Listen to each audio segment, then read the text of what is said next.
자, 오늘은 우리 사도행전을 봤습니다.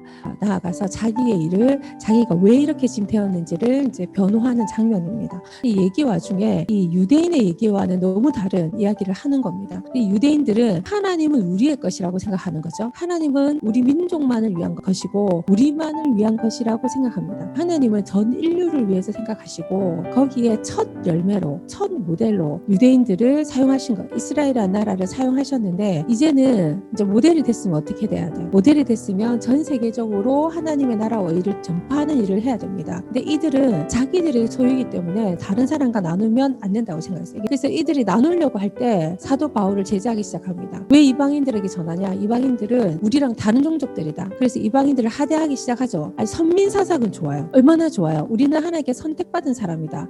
우리는 하나님이 우리를 사랑하시는 민족이다. 그럼 사랑을 듬뿍 받은 사람들은 그 사랑으로 아집이 돼야 됩니까? 아니면 그 사랑을 다른 사람한테 나눠줘야 됩니다. 나눠줘야 되죠. 이들은 자기들만의 소유된 하나님으로 가지고 싶었어요. 구약에 보면 많은 이방인들이 유대인으로 이렇게 합류해서 살아가고 있는 것을 많이 봅니다. 근데 이제 이 예수 그리스도의 문제가 이게 되는 거죠. 죽었던 사람이 살아나고 그 사람을 통하여서 우리는 구원을 받았다. 이 사실을 유대인들은 받아들이기가 너무 어려웠습니다. 그래서 전 세계에 예수 그리스도 복음을 전파하는 이 자체, 그리고 유대교를 전복시키려고 하는 예수 그리스도의 어떤 이런 복음, 이런 것들에 대해서 굉장한 제재가 일어나기 시작했죠. 이 사도 바울은 그때 어떠한 역할을 했던 사람인가? 자기가 고백하죠. 그때 나는 예수를 반대하는 사람이었습니다. 이렇게. 그것이 나는 하나님을 최고로 섬기는 일이었다라고 얘기합니다. 근데 어느 날 갑자기 다마스커스로 가는 그 중간에 큰 빛을 보고 거기에 음성을 듣고 자기 인생을 바꾸었다. 이렇게 얘기해요. 큰 빛이 사도 바울처럼 확 비치지는 않았지만 자기 인생의 그 어둠을 쫓아냈던 그 빛의 사건들을 여러분 경험했죠. 근데 사도 바울이 이렇게 나는 그때 내 인생이 변화됐다. 이렇게 얘기합니다. 그래서 하나님께로 전적으로 내가 돌아서는 것과 매일의 삶에서 이렇게 전적으로 돌아서는 것과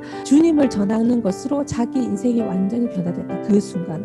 지금 여러분 한번 돌아봐야 돼요. 내 인생이 나의 모든 삶에서 그 모든 순간에 옛날의 삶에서 돌아오는 그것을 내가 하고 있는지. 이 사도 바울은 그 빛을 보는 순간에 다마스커스로 주의 음성을 듣고 갔고 그곳에서부터 주님을 전하기 시작했습니다. 여러분의 삶이 주님을 전하고 있는 삶인지 한번 우리가 좀 돌아봐야 될 것 같아요. 그래서 아그리빠 왕 앞에 갈 때까지 사도 바울은 자기가 옛날에 했던 것에서 완전히 돌아서서 반대적으로 주님을 위해서 열심히 지금 살고 있습니다. 아그리빠 왕 앞에 나갔을 때도 한치의 부끄러움이나 뒤로 물러섬이나 이런 것 없이 주의 복음을 딱 전하고 있습니다. 자기의 간증으로. 그리고 내가 이렇게 묶여서 당신들 앞에 나와 온 이거 외에는 당신도 나처럼 되기를 원합니다 하고 너무나도 당당하게 얘기하죠. 왜? 이 사람은 천국과 지옥의 복음을 완전히 각 소유하고 있기 때문이에요. 그리고 하나님의 나라에 대해서 완전히 이해하고 소유하고 있기 때문입니다. 여러분이 지금 생활하고 있는 모든 생활을 돌아봐야 됩니다. 여러분이 친한 사람이 누굽니까? 사도 바울은 그때부터 자기하고 그렇게 친했던 유대인들, 그 대제사장들 뭐 이런 사람들하고 원수가 돼버렸어요. 그때까지는 그들이 시키는 대로 일하는 사람이었어. 그래서 지금 다마스커스 갈 때도 대제사장들의 문서를 가지고 갔댔거든요. 거기 가서 예수 믿는 사람 죽여도 되고 예수 믿는 사람 감옥에 내어 넣어도 된다는 그 확인서를, 위임받은 확인서를 들고 간 거예요. 그들과 굉장히 친한 관계잖아. 여기 아그리빠 왕 앞에 있는 사도 바울은 완전 반대지. 그들이 고소해서 지금 들어왔단 말이지. 완전 원수가 됐습니다. 옛날에 친했던 그 사람들과는 원수가 됐는데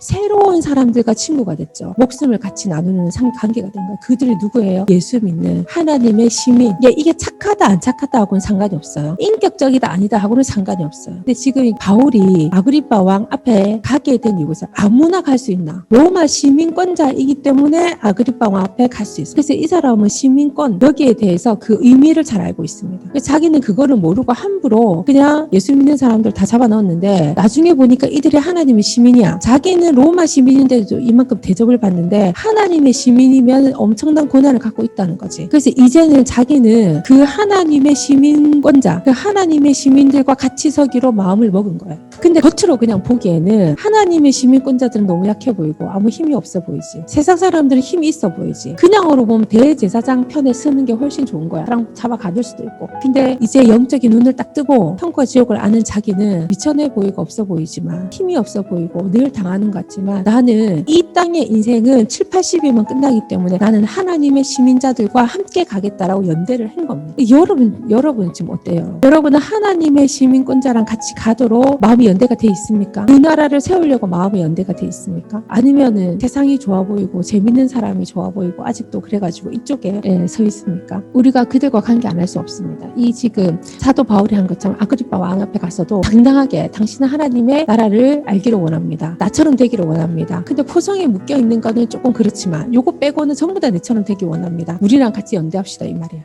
우리랑 같이 하나님 나라를 섬깁시다. 예수 그리스도가 당신을 구원하는 그 사실을 받아들이길 바랍니다. 하고 당당하게 얘기했어. 그러니까 모든 일을 이렇게 진행하는 거예요, 사도 바울은. 그래서 전 세계가 복음화 하는데 사도 바울이 했던 일들은 엄청납니다. 우리 신약을 보면 사도행전도 베드로와 바울의 이야기가 반반이에요. 그 이후로는 대부분 다 바울의 서신서야. 근데 엄청난 역할을 하죠. 왜? 그는 확실하게 하나님 편에 선 사람이라. 저는 여러분이 하나님 편에 확실하게 서기를 바래요. 그리고 하나님의 사람들과 여러분이 연대해서 그들과 어떻게 이 나라를 정말 그리스도의 나라로 이끌어 갈지, 어떻게 우리는 하나님의 뜻대로 살아갈지 이 생각을 해봐야 되는 거예요.